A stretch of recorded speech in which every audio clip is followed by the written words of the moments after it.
I'm going to write a number down.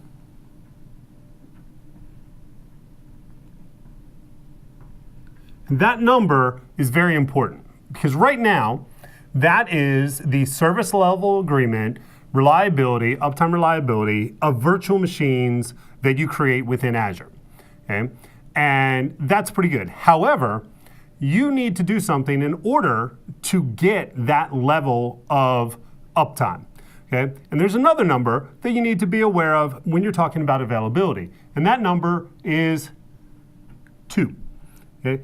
If I want a system that's available, I need at least 2 copies of it. That's the rule, right? Because you can't have a system that's available that is subject to a single failure.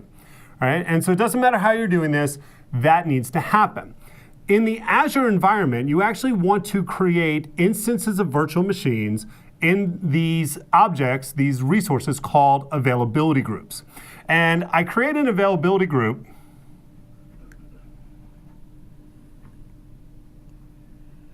And within my availability group, I have 2 different components. So this is an availability group. Just call it AG because I'm too lazy to write out the whole thing. Okay? An availability group, and we'll talk about how to use it in a minute, but we'll talk about what it is first, is comprised of 2 different what we call domains. First, you have a fault domain, of which, by default, there are 3. Which I did not give myself enough room to draw these the same, but that's okay. Close enough. Okay? That's a fault domain. And then within the fault domain, you have these things called update domains.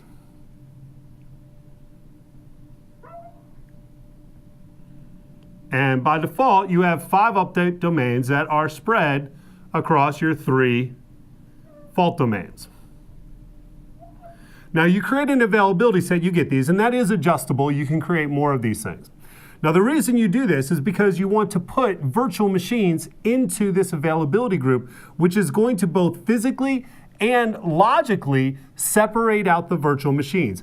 Each fault domain, so this would be, for example, fault domain 0, fault domain 1, fault domain 2, and then these will be my update domains. Each fault domain is on a completely different physical system. It's got its own networking, it's got its own redundant power supply, etc.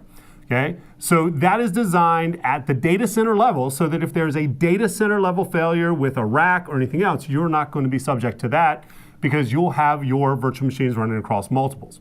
Okay? The update domains are there so that Microsoft can update the underlying Azure software, because as it turns out, Azure is software itself and will occasionally need to be updated.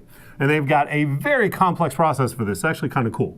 Okay? But what happens is they will never, within an availability set, have all of your update domains refreshing at the same time. In fact, they're going to update one of your update domains at a time. So how does this affect you? Well, let's say that you start adding virtual machines.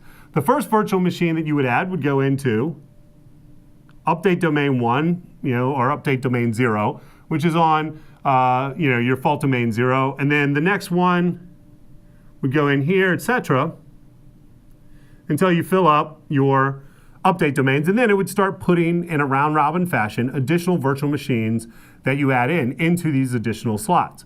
All right, now why would I do this? Well, what I want is I would want to have a redundant workload running across these machines. Maybe I've got an application set up that I want to run on multiple virtual machines to give myself both load balancing and, in this case, resiliency and availability. Right? And as long as you don't have to do much with this, unless you want to change how many fault domains you have or how many update domains you have. All right? You just create an availability set, and then when you create a virtual machine, you specify you want to create it in that availability set. And so, for example, if you have a multi-tier application, all right, I would have an availability set maybe for my web.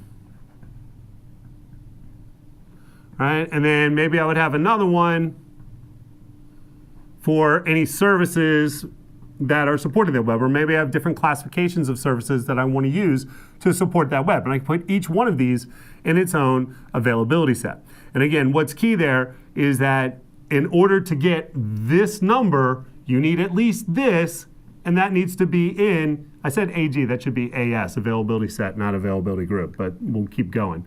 All right, but in any case, to get that, you need 2 VMs in an availability set, all right? And of course, you need to make sure that they're running a redundant workload.